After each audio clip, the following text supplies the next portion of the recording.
Hey, today is day 12 on the Appalachian Trail, and I am going to show you how I pack up for the day into the backpack.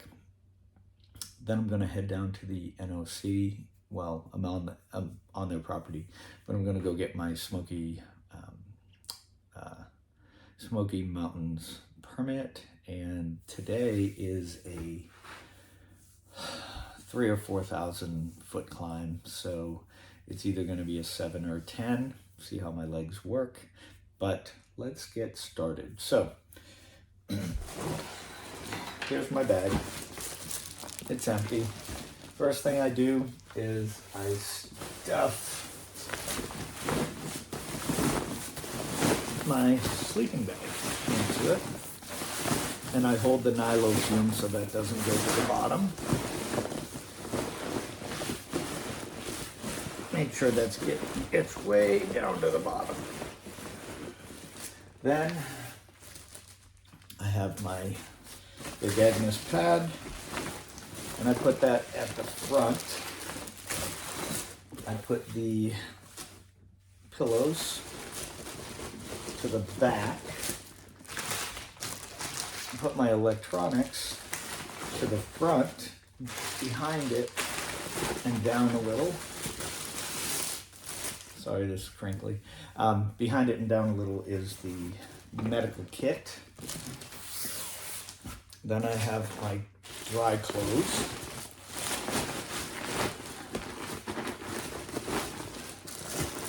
Switch those down a little bit.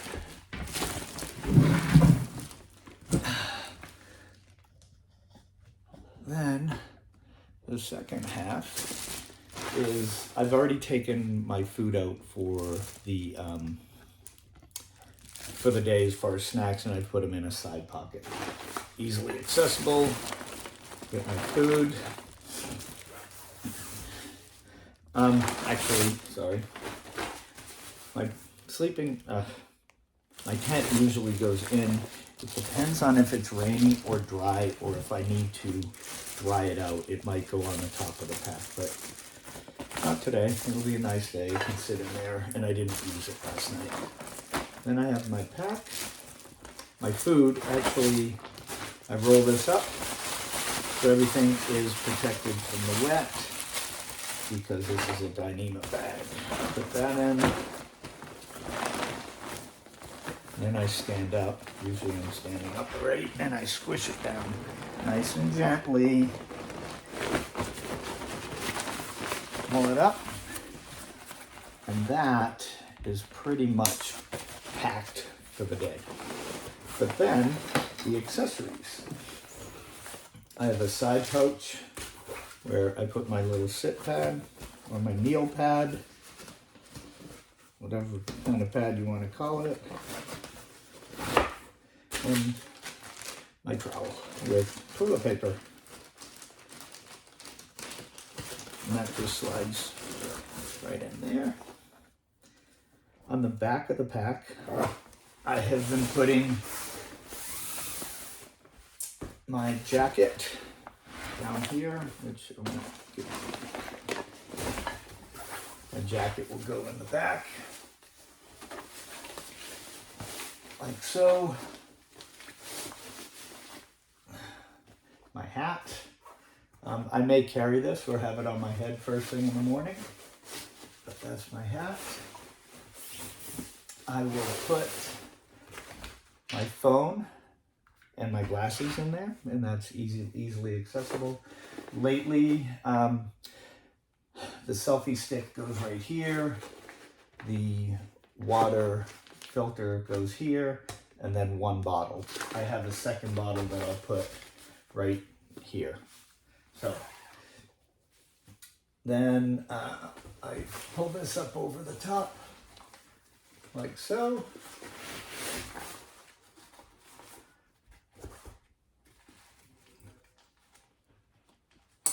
Tighten it down. Attach my Velcro hat.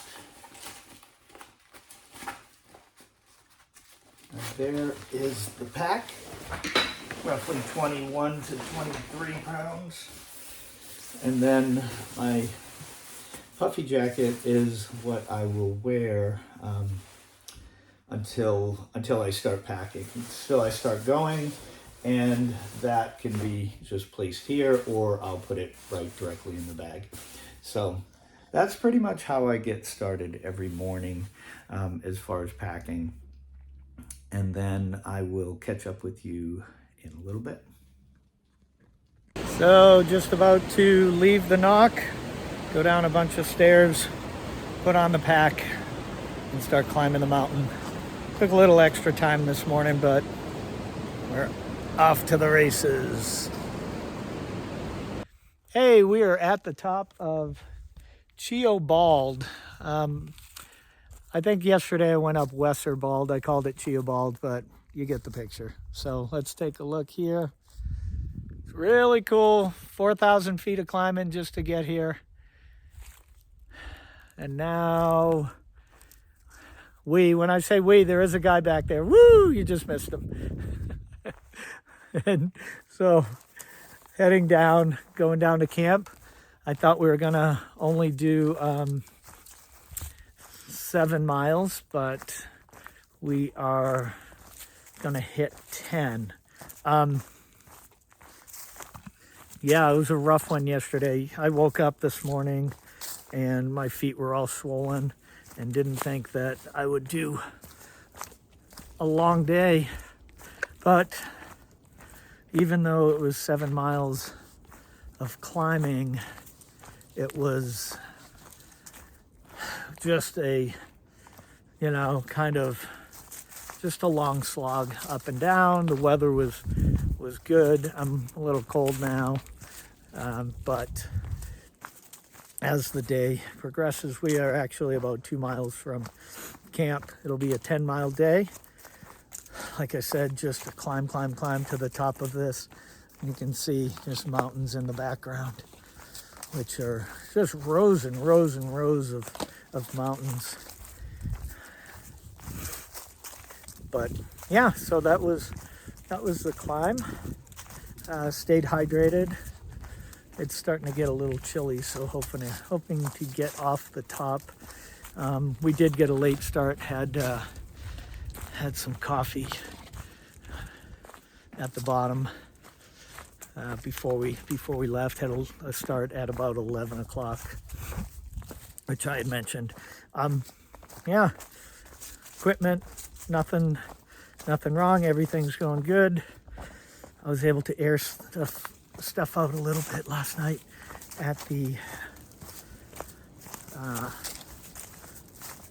NOC, the knock. And now climbing down the mountain. Oh, excuse me. But yeah, I feel like my legs are getting a little except for that, getting a little stronger. It's kind of the irony of this. Every time I try to tell you something that's doing better, I roll an ankle or something. But I feel like that's going well. Carnivore wise, my breakfast was a cheeseburger, and I'm kind of talking quick because I want to get off this mountain. So I guess if I walk quick, I'm talking quick. Yeah, the cheeseburger had some pepperoni and cheese along the way, and that's going well. I have a meal planned, one of my freeze-dried meals for dinner. I haven't already,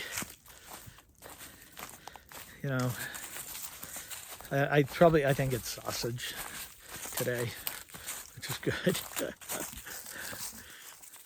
But I hope everybody is doing well. This one might be just trying to concentrate on the down.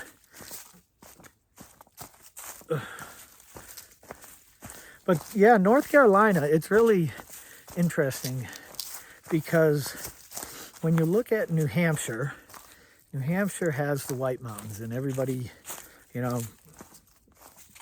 gives reverence to the White Mountains, which, being a guy who lives in New Hampshire, I think that's a good thing.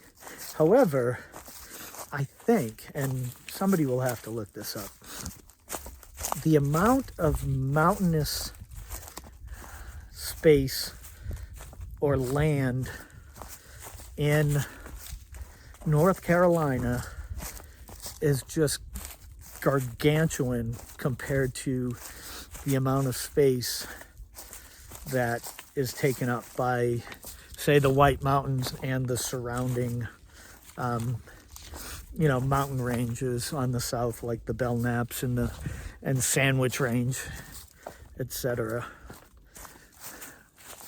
So that's just an interesting thing, because every single time we get over 5,000 feet, which we make a big deal of in New Hampshire, there's just 10 ranges on each side of the Cho Bald or Chiowa, or however you pronounce that, Bald. And I just think it's quite amazing.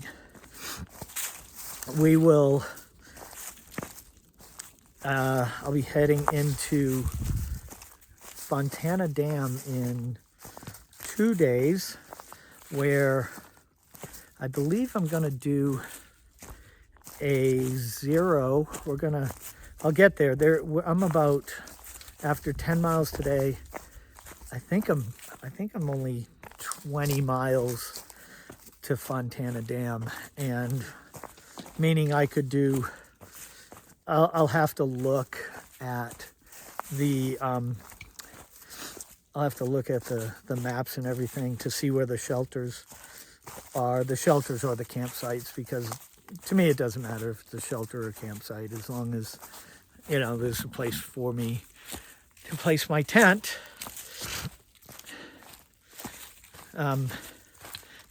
So that's something, it's just it's going to be fun. It's going to be fun to get to Fontana. I will pick up a resupply box, but I found, I didn't find one of the women who we had been kind of flip-flopping back and forth with. She decided to change out her bear box, or bear vault. She has a 450 bear vault, and she just gave it to me. She goes, I'm done with it. I need to get she just got a bag, so she can do bear hangs. So she's like, do you want it? And I said, well, I wanted to give her money. She's like, no. So, being kind of the scavenger that I am, I like the idea of a bear vault. I'm not going to be using it on the trail, so